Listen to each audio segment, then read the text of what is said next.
Good afternoon. It's time to get started at 1:30 p.m. here Pacific Standard Time. Today is Wednesday, May 12th.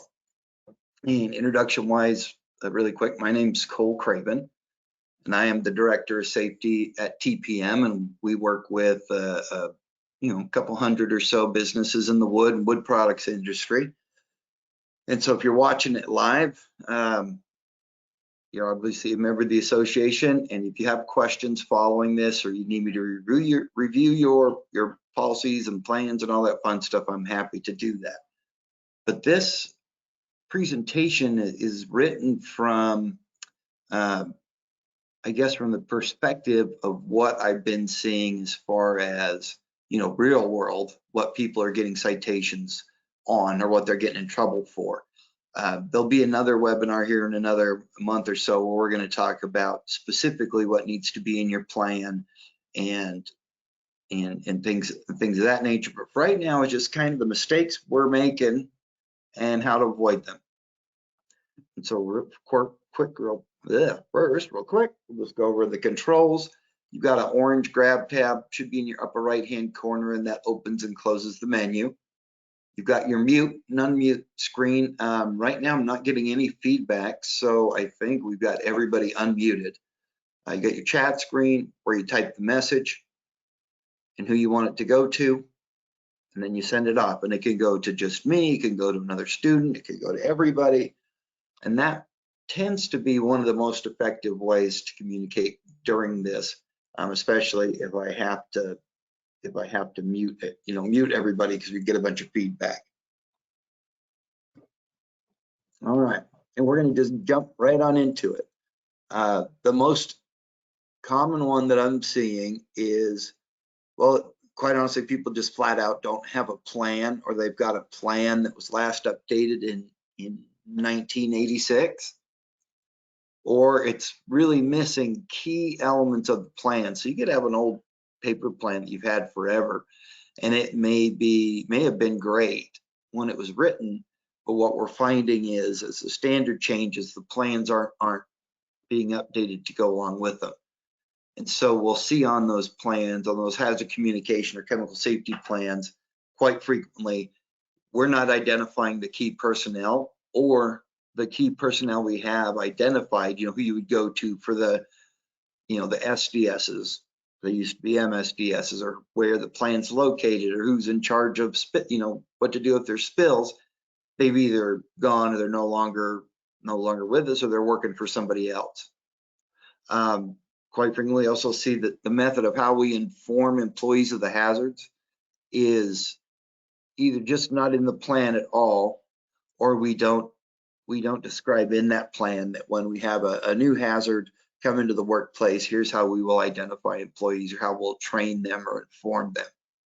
And in there, we also don't identify the dangers of non-routine tasks, or special hazards. And we really need to cover what to do if there is a spill, what to do if there is a release, how we're going to handle that, who's going to handle it, how it's going to be taken care of. And if you have a very large facility and you've got pipes running through, we do need to mention that in our plan and in our training for employees, that we have unlabeled pipes going through, which if it's just water or things of that nature, then yeah, we don't have to label those. But if we're transporting chemicals back and forth, then yeah, we would need to. So we have to describe, we have to talk to that point in our training and in our policy. We have to designate somebody who's responsible for ensuring that all, oh, shoot, can you guys hear me now? That makes me worried. Oh, let me try this again. Okay, whew, thank goodness. We've had technical difficulties a couple times with these, and it's making me real nervous. All right, we'll go back to it. We have to identify the person who ensures that all these chemicals are labeled properly, and that's a much bigger deal now with global harmonization, or GHS. We have to identify the person who's responsible for obtaining and updating and maintaining our SDSs. And we also, in the standard, are required to designate the person responsible for employee training. And it may very well be just one person. We may have our safety person or an ops manager, and that's fine if it's all of those things, but we do need to designate and have it on there who's responsible for those items.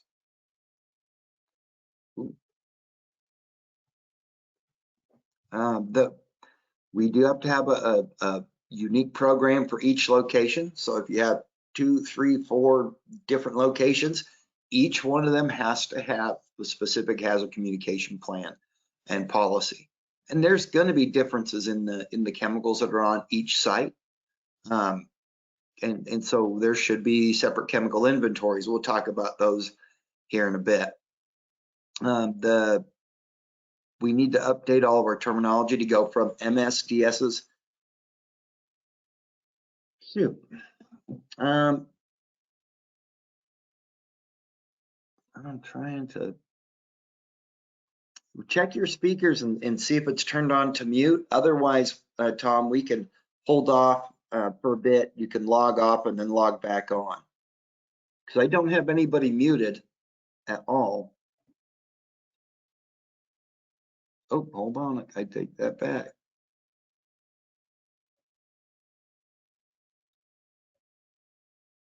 Okay, everybody's unmuted, so we should, there's nothing on my end. Yeah, Tom, if you want to log off and then log back on, we'll hang out here for a couple minutes until we see you come back in.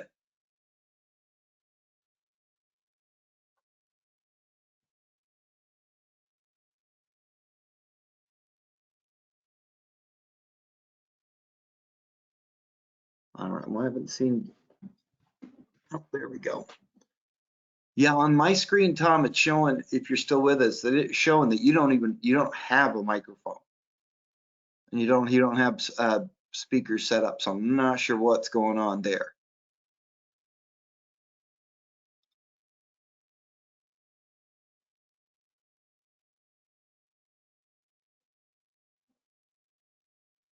Okay, well, we will get back into this, and if nothing else, Tom, I'm happy to, after this, we'll find a way that it works for you and I can cover this again, or this will be posted on the TPM on our website, and you'll be able to pull it up. It should be posted even later on this afternoon, but it'll be available tomorrow morning for sure. You know, in our plan, we do have to change the terminology that we're calling them SDSs, safety data sheets. They used to be called material safety data sheets, so we have to change that terminology. We do have to have some safe work procedures or practices in there. And we all have chemicals, and I'm not saying that we need to have a step-by-step on, you know, on every single possible chemical we may use. But for the standard of the common tasks, we do have to have some safe work practices in there.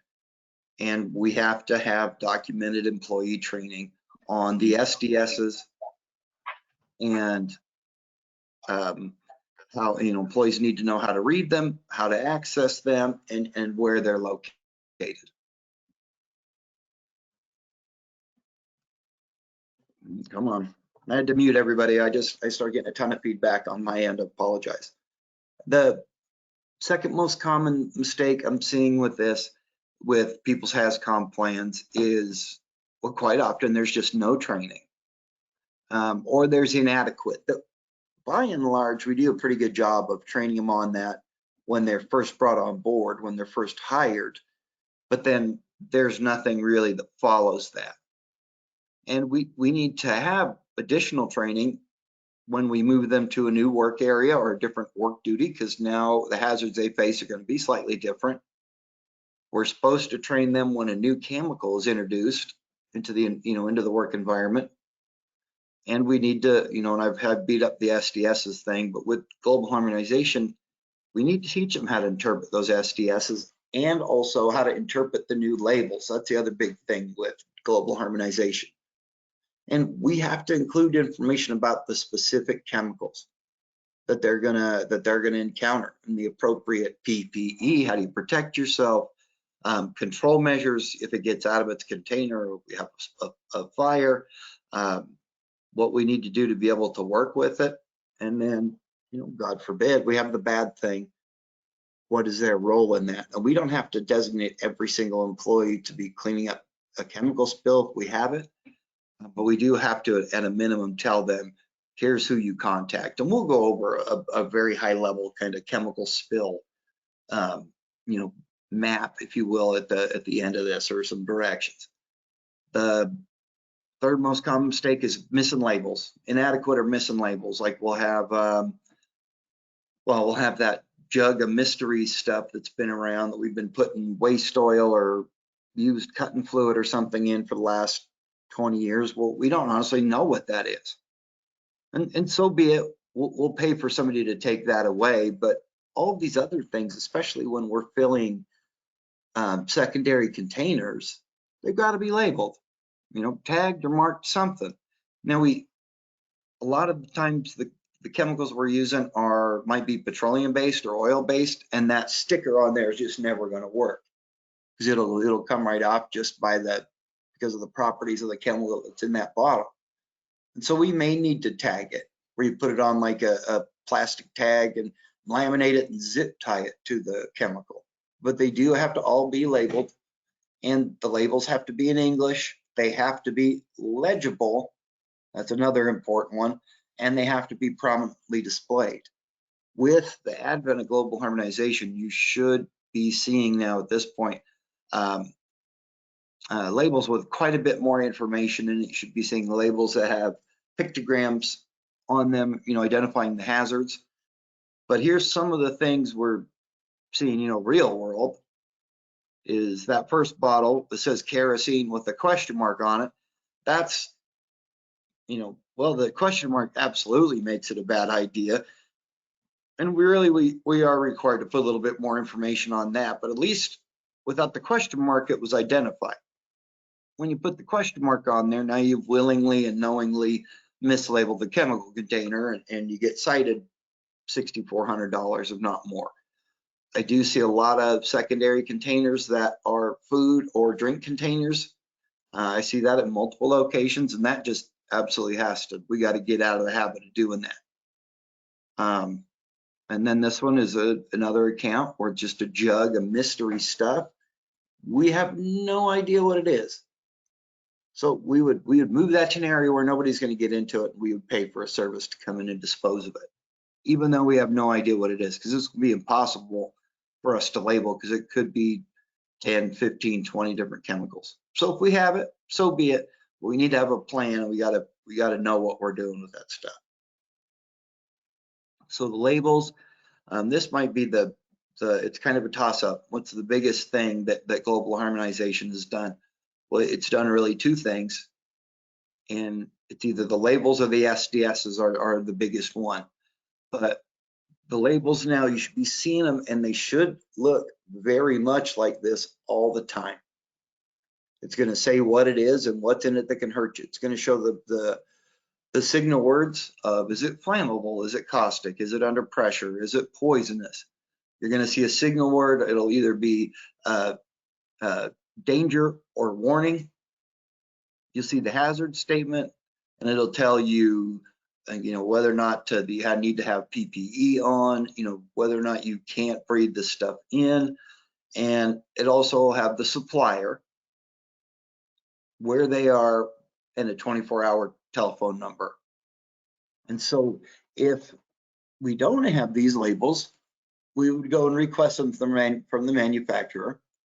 But here in fairly short order, TPM will be launching our app on this, that you would be able to print off, once you know what the chemical is, you print off a OSHA and global harmonization compliant label. But there'll be more to come on that. We're still have that thing in development. And this really, in the number of times it happens, this might actually be the number one, is the out-of-date SDSs. And that's so easy to have that happen. You can be working diligently on this and still have SDSs get out of date. Most places have some that are missing. And they're missing because we just introduced a new chemical. The millwrights did, or our rolling shop guys did, or the maintenance guys did, and we don't even know about it in all likelihood. But we actually have to have that SDS for every chemical that's brought onto the property, whether we bring it or not. And so I do think it's a really good idea to have a procedure that if you want to use a new chemical, great. You have to have it, go through whoever our gatekeeper, whoever our responsible person is for the program, and they will approve it or disapprove it.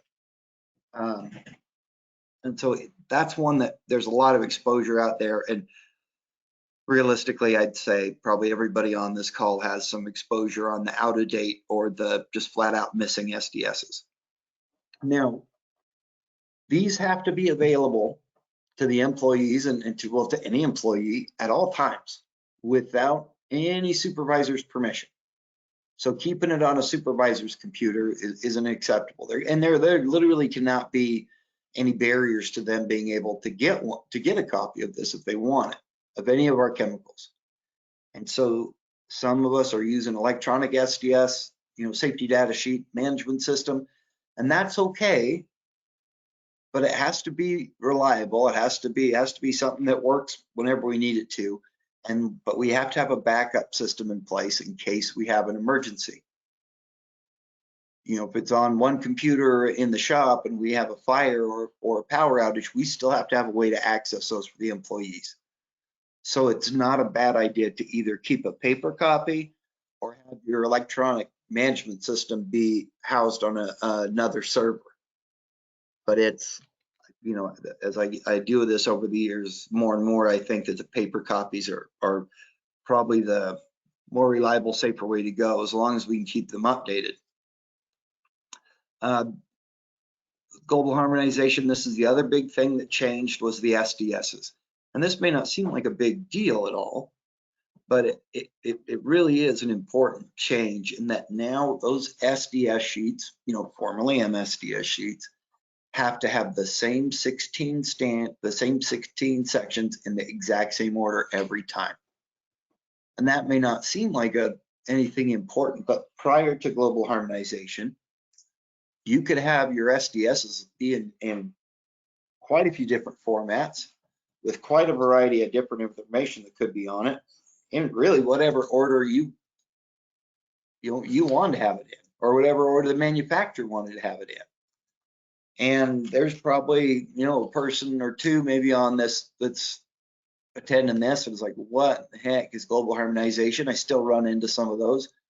Well, it was passed by the United Nations, adopted by a bunch of countries, and we should have been compliant with this and had our new new SDSs in place by June 1st of 2015. So it's been around a while. If you need some help with that, I do some global harmonization training on demand, on site, when I find folks that still need it. Yeah, this is kind of redundant, but here's the categories on those SDSs. And these are the first 8 of those. These are really important. These are the ones that in the workplace we really need to know about. What is this chemical? What's it used for? What's in it that can hurt me? And it'll break down all the ingredients, even the ones that are not hazardous. It'll break out the inert ingredients, and it's going to break out the percentage of it that are the harmful hazardous ingredients. It'll tell you what to do if you get it in you, on you, breathe it in, get it in your eyes. It'll tell you what to do if you have a fire. It'll tell you what to do to clean up a spill, how we store it and where we can keep it, what we can keep it next to. And then section 8 is the PPE and then basically exposure controls. How do we keep it from getting out of its container, and what do we wear if it does? The second half is far more important to, I'm a hazmat, or was a hazmat emergency responder, and the second half of these SDSs is what we would really worry about. What are the physical and chemical properties of this chemical? Does it sink in water, float in water, disperse? Is it lighter than air, heavier than air? Goes through the reactivity, the toxicological information, which is going to be really important. If you get some of this, in you ingest some, or an employee does, there's the ecological information, And then how do we dispose of it properly? And it'll walk you through all that. The transport stuff, that's more DOT type of information, and then other regulatory information. And then 16 is this kind of bonus section that the manufacturer can put whatever additional information they want in there. This one is very common as well, and you do have to have a chemical inventory in your HazCom plan. You need to have a list of the chemical name and the name of every chemical, the proper name and the common name for it. We have to have a list of every single chemical we've got on there. And that it's also a good way that, depending on how you want to construct your SDS books, that chemical inventory, you may decide to break it out by chemicals in each department. You may decide to break it out by liquid chemicals, aerosol, powder, so it's kind of a good way to help you determine how you want to construct your SDSs. But most of the time I'm seeing them, they're out of date, haven't been updated in quite a long time, or they're just flat out incomplete. But we did one 8 years ago, and we haven't even gone out and looked to see if we've added new chemicals. And a lot of times, like like I said before, those new chemicals are coming onto our property, and we don't even know about it. But we have to have an accurate list of all the hazardous chemicals in use. There is an exemption that if you have household chemical, something that literally be household use, we could use those, like Windex and dish soap and things like that. We don't have to have an SDS for those, as long as we use them in accordance with the label. So as long as we use them as designed, we don't have to keep SDSs for that. So all the stuff underneath your bathroom sinks, your kitchen sinks, if you're doing the cleaning, we don't have to have SDSs for it. But if you have a service that's doing that, they need to provide us with a list of the stuff they use, because I would imagine that's gonna frequently change. But we do have to know what they have, even if it is still household use. But if it says industrial or super duty or anything like that, now we'd have to have an SDS for it, so it's no longer considered a household chemical. See a lot of bad or improper storage. We'll have the fire cabinets, and they'll have, you got your flammables in there, and because we think that cabinet's good for all chemicals, we'll store caustics or acids next to the flammables, and that's a massive no-no. Can't have caustics and acids next to anything that's flammable, and the flammable should be in a fire cabinet. I see quite frequently a real significant or prolonged leakage, and that will have maybe a kerosene tank or a fuel tank or a mineral oil tank that's leaking, and it's just dripping there, and it leaks all the time, and we may have had a minor leak for years. And then we also see a lot of that we're storing chemicals near where people eat and drink, and so that's a big no-no as well too. I will see people storing chemicals literally in the fridge where people store their lunch. Quite commonly, you'll see welding and cutting gases stored too close to each other. When they're on the cart, that's fine, but when they're the extra ones, the inventory where we haven't dipped into yet, those have to be at least 30 feet from each other. And there's other fire hazard regulations in there, but your propane bottles, I see them stored indoors a lot, and I see them stored where they're not in a cage. So your propane bottles, they want them outside of the building, and they want them in a cage, regardless whether you got 2 or you have 20. See a lot of incorrect PPE, and this is one of the kind of the sleeper things that with the global harmonization is when you've got all those countries working together on this thing, people get a little bit more, let's say, conservative. And so you saw an increase with these chemicals that manufacturers recommending that you wear gloves. And so very, very commonly you'll see people working with that, that paint or that stain or that cleaning, whatever it may be, and they're not wearing gloves. And 5 years ago you didn't have to, but with the advent of global harmonization, there's these increased requirements. So take a real good look at the label and the SDS. We have to use that chemical in accordance with what they recommend. And then it's very importantly, we got to make sure people are wearing their gear, the appropriate PPE when they're doing cleanups or spills of any size. And then the other thing with this is it has to be clean and accessible. I see PPE laying around that's supposed to be used for when you're working with chemicals that's got a half inch of dust on it. So we've got to have it, has to be clean and appropriate. We'll just skip on these. These are, that's a Subway, and that's their PPE that they were wearing over their head when they slice onions. And then, yeah, that's one of my old accounts celebrating their month without having an injury, eating lunch a little too close to that chemical storage room. Another really common mistake is improper disposal, and that's as benign of that. Maybe we need a shop rag can like the one pictured, or as significant of that we've been dumping oil or antifreeze or stuff right down the drain. And so this is a kind of a broad thing. And sometimes, yeah, sometimes it's really bad that we've been illegally disposing those chemicals. But most of the time it's just, I see shop rags really, really frequently, but they need to be stored in a self-closing can. If you've got oil or anything petroleum based, those are volatile organic compounds. They break down and they generate heat, and they can and will absolutely spontaneously combust. So we want to have a storage for them, and we also want to have a plan to get those things, out and washed, or out and thrown away and off the property. But we should have a plan of how we're going to handle shop rags if that's something we're going to use. Mixing chemicals this was not normally something that was a big problem until last little over a year.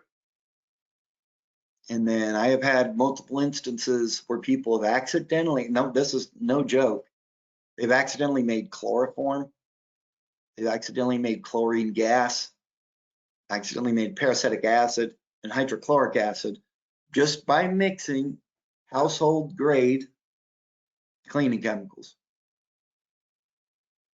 And in some of those it would have been first aid chemicals as well, but there's been a lot of that. Hopefully everybody's mom and grandma told them not to mix their cleaning chemicals together, but we've got to, with the COVID thing, if we're doing our own disinfecting, that's fine.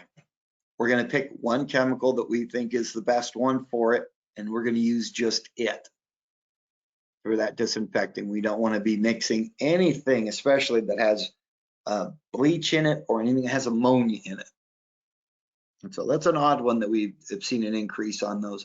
I haven't seen a lot of citations from this. It's a lot of it's anecdotal, but I do know quite a few folks that have made accidentally some pretty nasty stuff. And we've talked quite a bit about global harmonization, and I'll go over this, try to go over this really quickly, because this is one that can grow into a lot of questions. So as I'd said before, it's created by the United Nations. It's been in place for quite a long time. And it is literally the system for worldwide chemical labeling. And those labels, we've already talked about those, it has to have the signal words and the hazard statements. But it also really changed in that now we'll see pictograms, those 9 different pictograms, and I'll show you those in a second. And the SDSs have to be in that order. And you're going to run into a situation where you need an updated SDS for something that you use. And in fact, it's not likely that the manufacturer, out of the goodness of their heart, sent you an updated SDS. So we may have to request it. They have been pretty easy to get, just going on the internet. But you can contact your manufacturer and say, hey, I need updated SDSs for all these things. They're ideally supposed to send you a new one whenever they change the formulation, and send you one every year, but most don't. These are the pictograms, and you're going to see these on labels, on the label that, for the box that all the bottles are in, and you should see it on the bottles or the containers themselves. And so there's 9 different ones. You've got the flame over circle, that's an oxidizer. It means it releases oxygen when it burns, or it can react to another chemical and release oxygen. The flame, it's flammable. The one that looks like a grenade blowing up, that's explosives appropriately. The skull and crossbones means it's acutely toxic, severely acutely toxic. The one with the beaker looks like it's melting metal, and another beaker melting a hand means it's caustic or acidic. So it's corrosive is the catch-all for that. You'll see the gas cylinder means it's under pressure. You'll see the one that my son thinks looks like Spider-Man, and that is anecdotally, that's radioactivity. And you see the exclamation mark on the right, the exclamation mark, which is a big catch-all. That's everything that's an irritant to a sensitizer. You may have acute toxicity, you may have narcotic effects. So it's this big catch-all. And then the EPA asked that we put the classic, dead fish, dead tree on there, has environmental toxicity. So we'll be seeing these quite a bit, and we are required to train our employees on what these are and what they mean. Contractors is another big one, and I've gotten a few citations on this one this year, that if we have a contractor on the property and they're going to be working with chemicals, especially if they're ours, they've got to abide by all the same rules that we have. They have to abide by all the applicable federal, state, or even local hazard communication standards. So if they're found to not be meeting those requirements, they've got to be taken off the job until they can become compliant. They're required to train their employees as well. We have to give them a copy of any of the SDSs that they're likely to encounter. They're going to maintain a copy of the hazard communication program that is theirs, and they will certify. They need to certify that they met all of the provisions of the law, and then they'll notify us if they have a release, or they need an SDS, or if they, maybe if they need PPE, but they'll notify us in anything where things kind of go sideways. They have to notify us, and the contractor does need to tell us where they are going to be storing their chemicals. So if they're bringing stuff in, we need to know what those are, and we need to know where they are. And then the last one is this is kind of a double one, we'll say, but I'm just calling this one special hazard or emergency situations. And we've talked about spills a couple times, but the other half of this is if people get chemicals in their eyes or on them, we've got to have an eye wash or a shower station. And quite frequently, maybe more than 50% of the time, what we have for an eye wash isn't even close to being enough. So that one bottle of saline, or even a couple bottles of saline hanging on the wall, that's not enough. Those bottles of saline are great for first aid purposes, but to clean out their eyes, we have to have 15 minutes of continuously running clean water. So ideally we'd have one that's plumbed. Hopefully we wouldn't have one like this. So we put the eye wash station in and they locked it up so people wouldn't mess with it.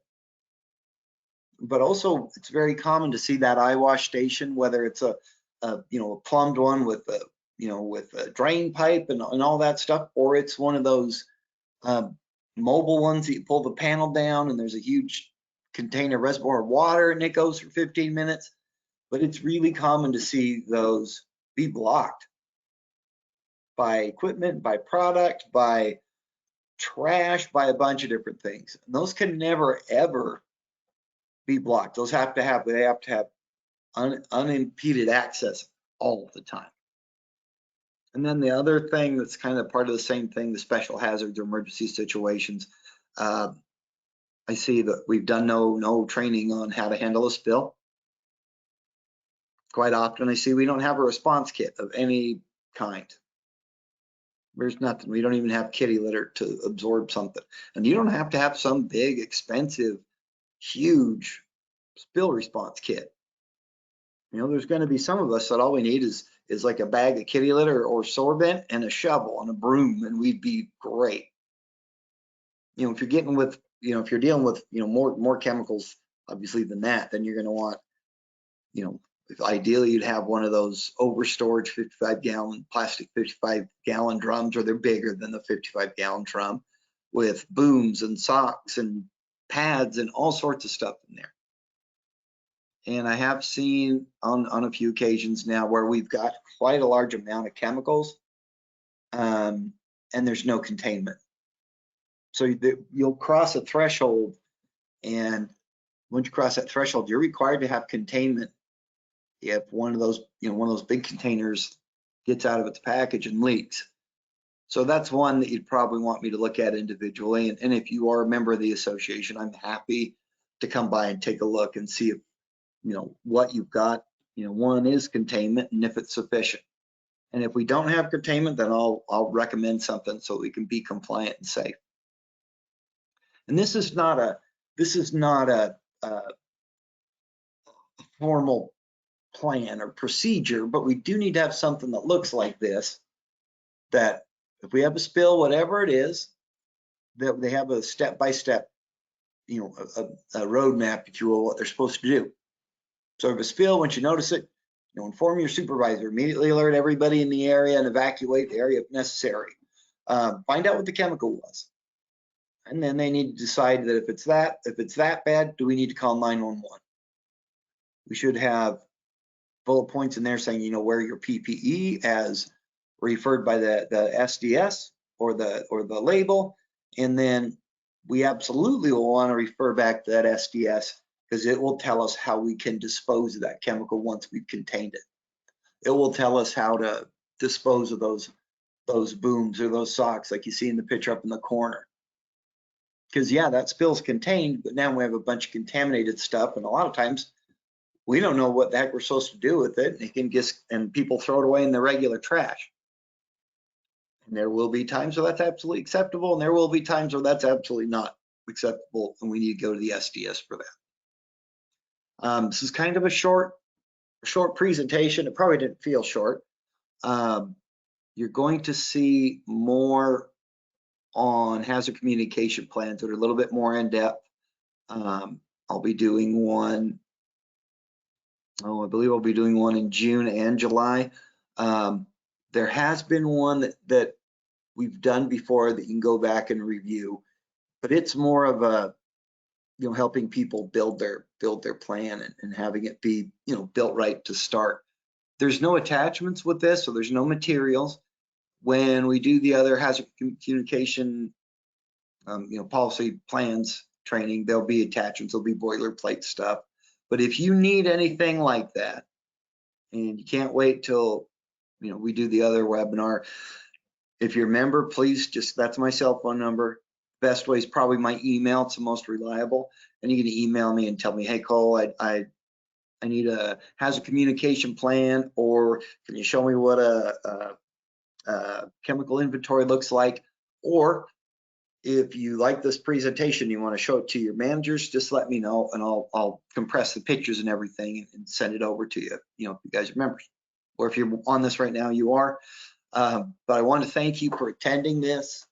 I think that's the way this is how we're going to keep the bad thing from happening, is by training on it regularly. I'm going to unmute everybody. We'll see if we can do it without any feedback.